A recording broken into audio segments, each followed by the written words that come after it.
Non, les nouvelles du front sont... Après le Mali, on va maintenant au Burkina Faso. Les gars, c'est pas bon. Ce n'est pas bon. Ils sont déchaînés. Que ce soit le président Tchani, le président Assimi Goïta, le président Ibrahim Traoré. Les gars, c'est pas bon. C'est le feu. C'est le feu partout. Hein? La chicotte là, la chicotte pour fouetter les terroristes là, c'est avec cette personnalité là. Non, on écoute ici la vidéo. Écoutez, un reportage inédit. Inédit, on écoute.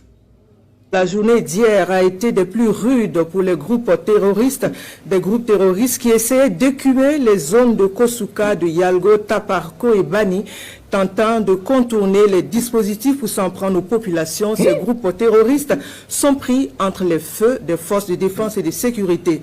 Tôt ce matin également, une autre opération a été menée. Elle a visé la zone de Natiabouani. Là également, l'intervention de nos forces de défense et de sécurité est couronnée de succès. Bienvenue Tansa. On se souvient que le vendredi 15 mars, dans la zone de Kosuka, des terroristes avaient été repérés en progression d'attaque et frappés puis traqués par les unités au sol. Partagez la vidéo. Ils n'ont pas abandonné leur projet d'attaque. Ceux qui ont survécu sont revenus hier, 16 mars, dans la matinée par petits groupes pour accomplir leur funeste projet. Ils sont vite repérés et localisés, puis d'autres criminels les rejoindront par groupes successifs sous un grand arbre.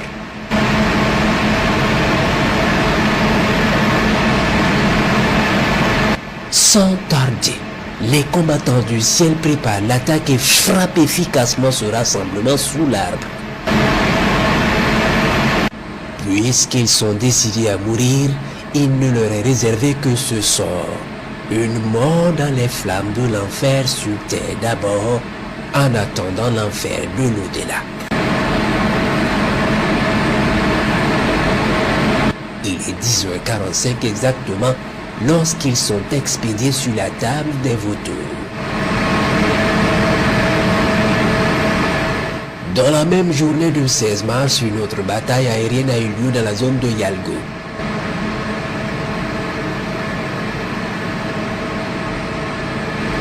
En effet, depuis vendredi, un groupe est observé dans la zone de Taparko dans un village.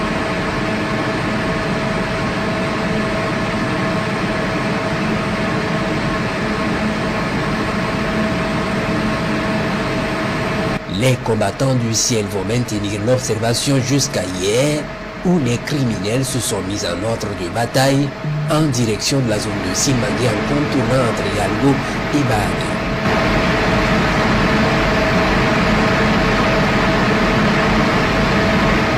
La horde se déplace sur plusieurs motos et véhicules sur plusieurs kilomètres.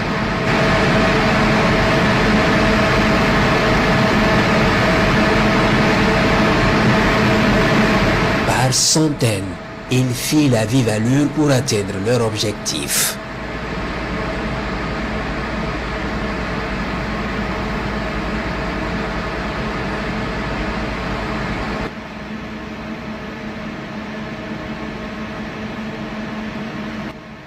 Ce véhicule pick-up lourdement chargé de logistique suit difficilement l'allure.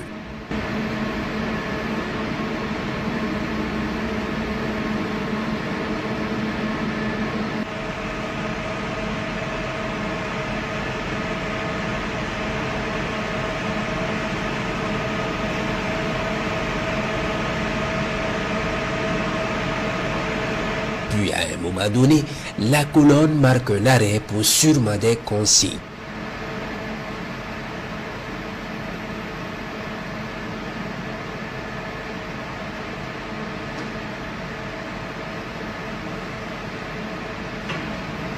Et la bataille peut commencer, en ont décidé ainsi les combattants du ciel. Les frappes vont s'enchaîner avec une violence sans pareille.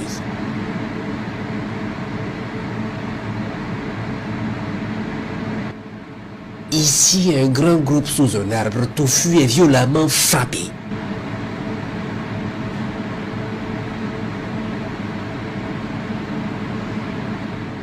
Les autres criminels sous les autres arbres vont prendre la poutre d'escampette pour se cacher, mais sans issue.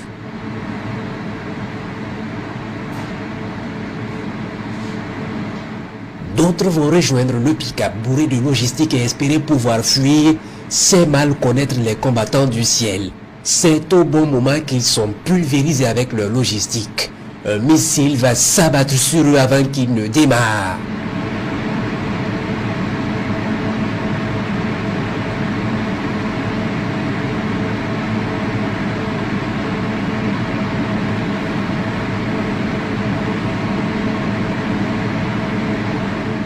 Puis le ciel s'assombrit sous l'effet de la fumée de la logistique, armes, munitions et cadavres des criminels qui brûlent à grand feu dans les flammes.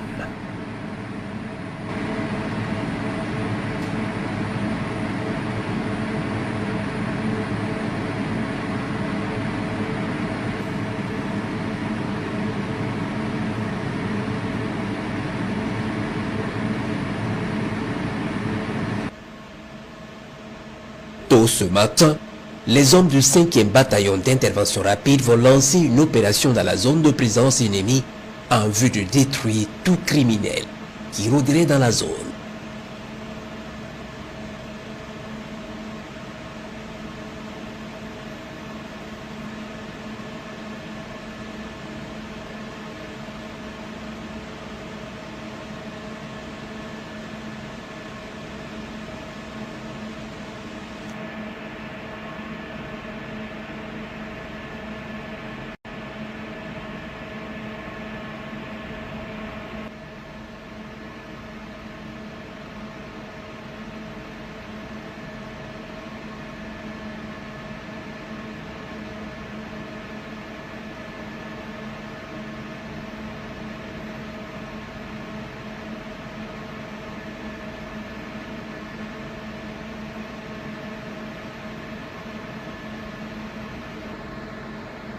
Pendant ce temps, ce jour 17 mars vers 7 heures, plusieurs criminels sont observés à 10 km de Natiabwani par les vecteurs aériens en train de se rassembler sous de grands arbres.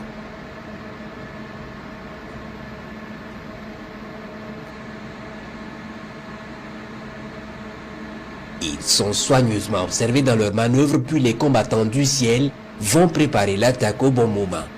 Un missile va fendre le ciel et pénétrer dans la touffe et les cramer.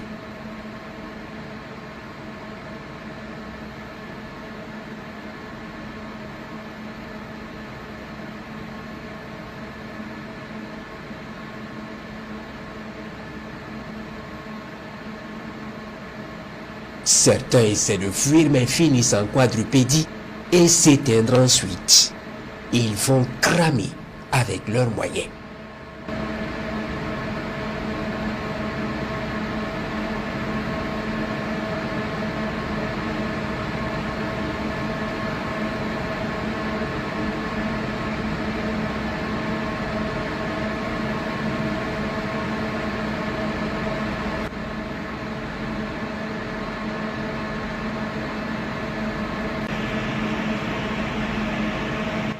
À la suite des observations, il se trouve que c'est une importante base qu'ils érigeaient là.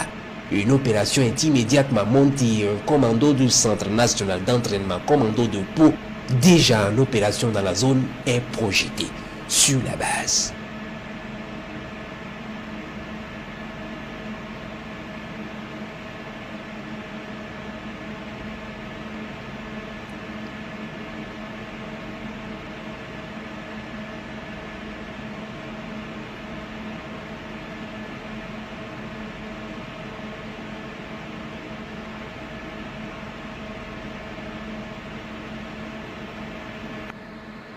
Après la dépose, le commando fait face immédiatement à une résistance des rescapés et engage un combat frontal avec les criminels.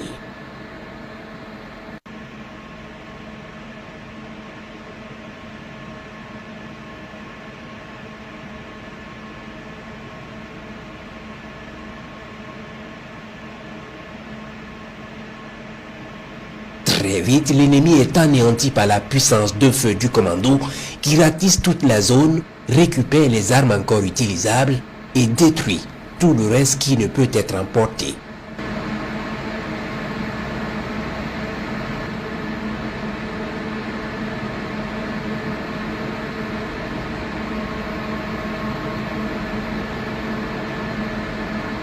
Il met la base en feu.